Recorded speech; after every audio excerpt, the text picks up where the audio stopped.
What the fuck is up? First episode of What's Bitchin' in Burts Kitchen. I don't know why it keeps moving that way. I'm just getting to my spot. This ain't even my kitchen, but I'm gonna still tell you what's bitchin'. Today's episode, motherfucking bread. Something everyone needs to know how to make. And I'll show you the simplest bread you can make. You can't fuck it up. I've made this bread on a hero's dose of 5 grams of shrooms and fucking seeing stars and shit. Bread came out great. Bread was fucking immaculate, bro. So was the trip. All you're gonna need is some flour. You know, this is really where you want to spend your money. You get better flour, the bread's gonna taste better. Period. Straight up. Then yeast, some active dry yeast. Yeah, if you get this one, it lasts for a fucking long time. Some water. I prefer distilled bottled water. Just want to make sure it's room temp. Some salt. And a scale. A bowl. Something to fucking weigh the shit in. And obviously something to bake the shit in. Very complex here. So complex they knew how to do it in the fucking BCE. So it's gonna be 400 grams of flour. Should grab the spoon, man. Grab one right quick. Hopefully that didn't break my camera. Might have just broke my camera. Yep, definitely broke my camera. Get back here, buddy. You're showing the ugly part of my kitchen. Yep, there you go. Yep, we're getting there.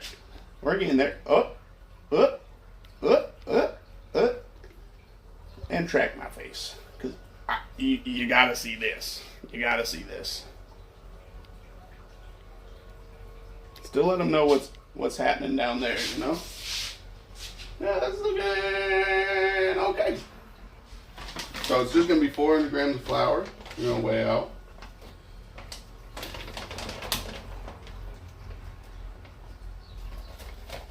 $50, $80, $100, $135. Very, very difficult cooking here. You basically go until the number's right, and then you don't fuck it up. 200. I'll stop at 200. Nice even number.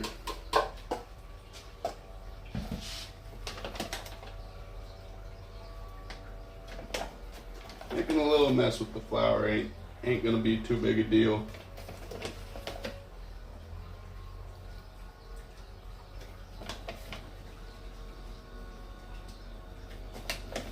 At 132, 355,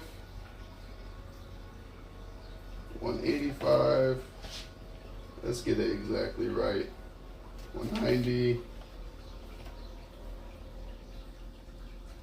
200. So, in the bowl, easy peasy. I mean, with bread, I don't think you really got to worry about it. Worry about sifting it. It's not gonna be that different. You're already gonna let it fucking yeast proof for so long. Everything's gonna be able to get sifted out. It's more for things like brownies, I feel, or something you want delicate. And then you're gonna have 8 grams of salt. Be sure to let your scale catch up. Don't go too fast. And really, I use like anywhere from like 8 to 10 grams of salt. It's always okay to have a little more salt than a little or not enough salt and have it be bland, you know?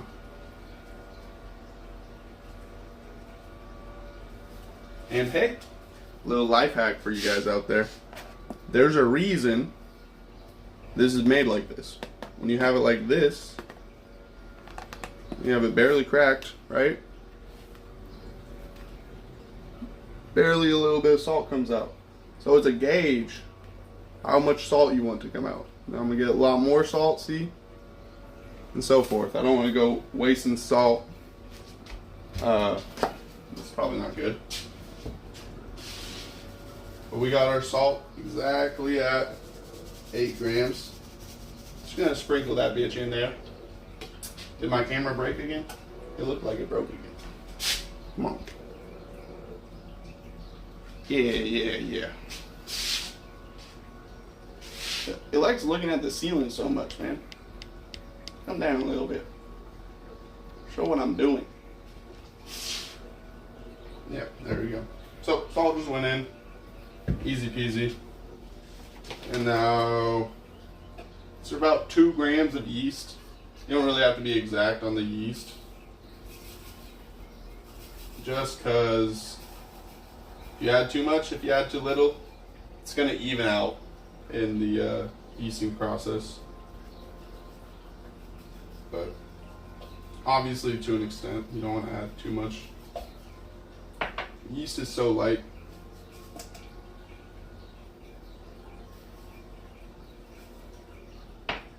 See, I think it's so light that my cup's too heavy. It's not going to be able to...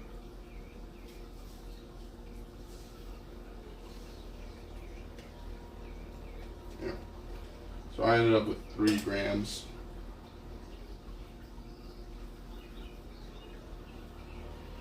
And it's always good to check if your yeast is still alive. You just let it bloom in some water. I ain't got time for that. Then it's going to be 300 grams of water. Nice little Fibonacci sequence for you. Now remember, water's heavy, so be careful. You want to be exact on the water more than anything. Here. And you measure it out. It's a nice little Fibonacci sequence recipe. 4 than 3. You know what I mean? 400 grams of flour, 300 grams of water. Remember that? You'll always be able to make bread. And you can just eyeball the yeast. You just want to slam that water in there. Like that. I like reserving a little bit of water in the cup. I'm gonna take a nice little spatula. I like wood. Just hydrate all the flour. So, again, super easy recipe.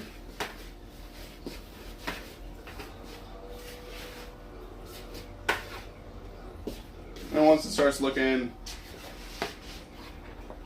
like that consistency, like velvety, I add in the rest of the water. And you just want to stir here. You're not looking for a perfect dough ball or anything. You just want to stir so that the flour gets nice and hydrated by all the water. That's all you're really looking for.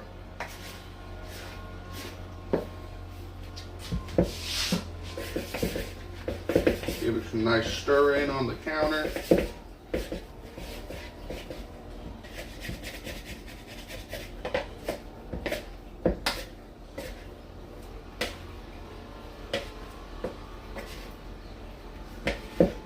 Now this is a no-knead recipe, so don't feel like you have to be here forever kneading this, making it perfect. Because you don't. It won't matter one bit in the end product. Unless you're trying for something different, of course. More power to you. Nothing in there. It's not edible. So it's okay to taste it. It tastes fucking like, I don't know, dough. Now you just want to cover that. Let it rest for about 2 hours. It'll double in size. every 30 minutes or so, you can come by and flip it and turn it, make it all nice. But that's honestly unnecessary. I've done it both ways, where you touch it every 20 minutes and you fold it, make it perfect, and it rises into a nice dough ball. And then I've just let it go there for 2 hours, 3 hours, let it rise, puff up, double in size, and then you're chilling. It doesn't really matter which way you do it. I'm going to do it the latter way. I'm going to go take a nice walk, explore the city, and then I'll be back and I'll show you what to do after you let it proof 2 hours. Love you. I'm back from my walk, and we're ready to turn out this bread. Shit, it's not falling in my face. First step. Want to preheat your oven as hot as it'll go. So for this oven, it says 500. We'll see how hot it actually gets. And yeah. So right now, our dough, as y'all can now see. Hold on.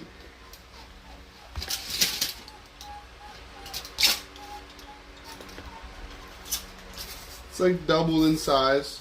Looks nice and turkey. Now, you could use your hands. It's not a big deal if you do. I'm going to use a nice rubber spatula.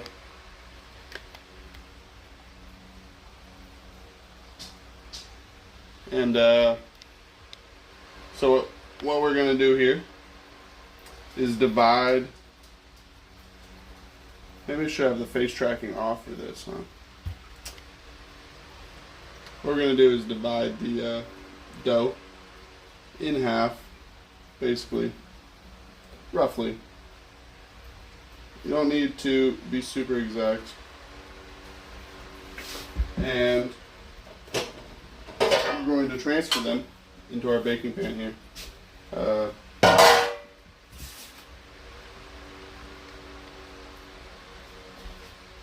just do it over here. You don't get any face tracking for this because I don't know how to make it work right now. So what I like to do is just like kind of pinch it to separate it. Just grab it like a bunch of hair and then just go like this, like a little sphincter. You know, pinch it off. And that way you get two separate pieces of dough. Hopefully they're pretty even. It won't be that big a deal if they're not super exact. You might just have to cook one a little longer, or vice versa. But what I'm doing here, very gently, very lightly, just caressing the dough into each corner of the pan. Doesn't really need to be too much. See? Just put it in there a little bit.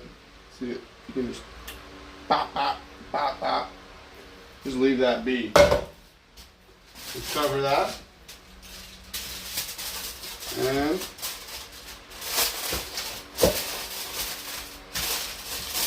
let this guy go through its final proof for about an hour or 2 hours till it's as big as you want.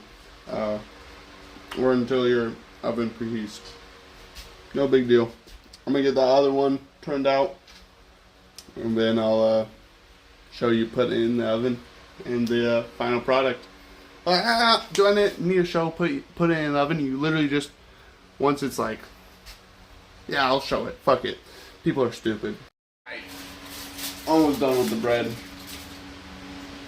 We waited an hour. It's rose in size, you can see. It smells good. There's a bunch of bubbles in it. That's what you're looking for. Slam this bad boy in the oven. 500 degrees. Starting out. Put the other one in there too.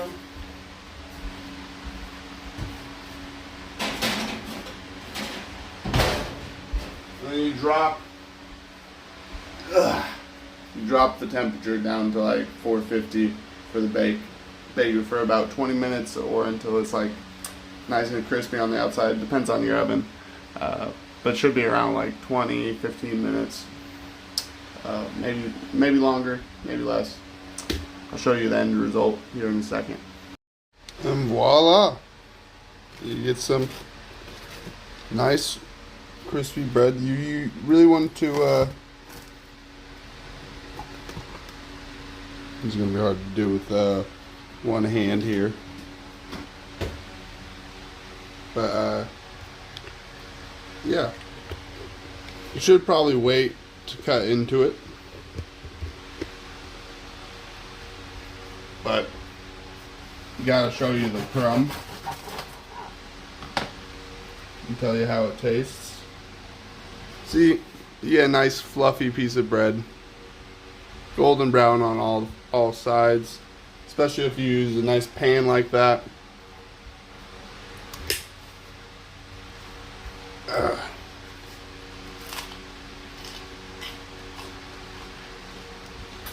Yep, tastes fucking delicious.